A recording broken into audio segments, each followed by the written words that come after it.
Developing story tonight, the family of a Boca Raton man files a wrongful death suit against Brightline after he was hit by a train in a quiet zone and died.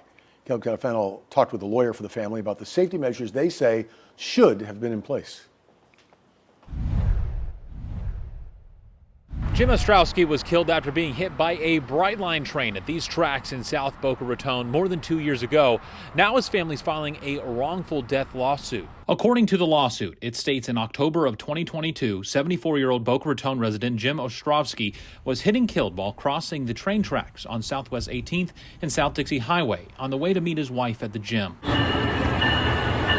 The railroad crossing in the area where Ostrowski was killed is part of a quiet zone, which are areas where trains do not need to sound their horns.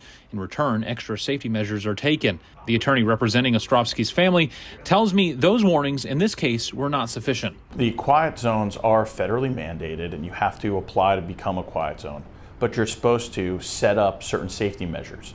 And Brightline has assisted cities, counties, and local government with the creation of these quiet zones and the safety measures, and sincerely, their assistance has fallen below what it should be. The lawsuit states that the no train horn sign at the crossing was faded at the time of the accident.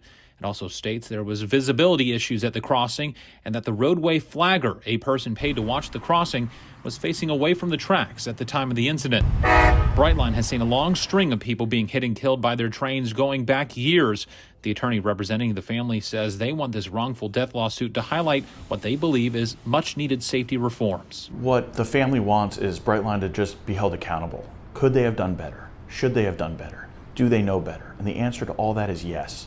And instead of victim blaming, which is typically how Brightline responds to situations like this, what they should be doing is saying, we can do better, we will do better, and we're sorry. Brightline at this time tells us they do not comment on pending litigation. In Boca Raton, Caleb Califano, WPBF 25 News.